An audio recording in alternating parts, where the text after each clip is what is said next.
Genesis chapter 15. Sometime later, Abram had a vision. The Lord said to him, Abram, do not be afraid. I am like a shield to you. I am your very great reward.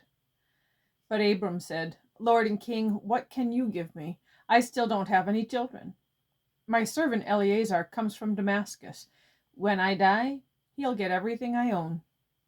Abram continued, You haven't given me any children, so a servant in my house will get everything I own. Then a message came to Abram from the Lord.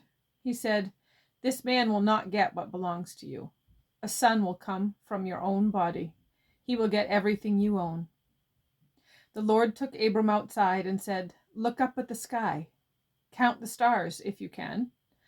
Then he said to him, That is how many children you will have. Abram believed the Lord. The Lord accepted Abram because he believed, so his faith made him right with the Lord. He also said to Abram, I am the Lord. I brought you out of Ur in Babylonia. I wanted to give you this land to take as your very own. But Abram said, Lord and King, how can I know I will take this land as my own? So the Lord said to him, Bring me a young cow. Also bring a goat and a ram. All of them must be 3 years old. Bring a dove and a young pigeon along with them. Abram brought all of them to the Lord. Abram cut them in two. He placed the halves opposite each other, but he didn't cut the birds in half. Then large birds came down to eat the dead bodies of the animals and birds, but Abram chased the large birds away. As the sun was going down, Abram fell into a deep sleep. A thick and terrible darkness covered him.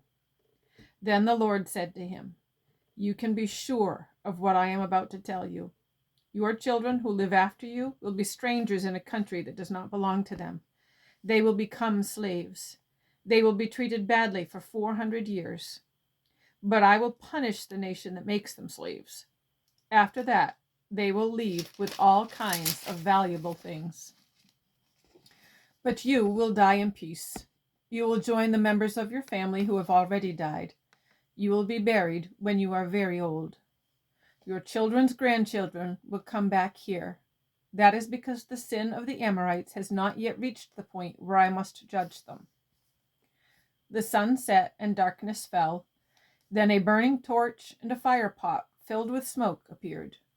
They passed between the pieces of the animals. On that day the Lord made a covenant with Abram. He said, I am giving this land to your children after you. It reaches from the river of Egypt to the great river Euphrates.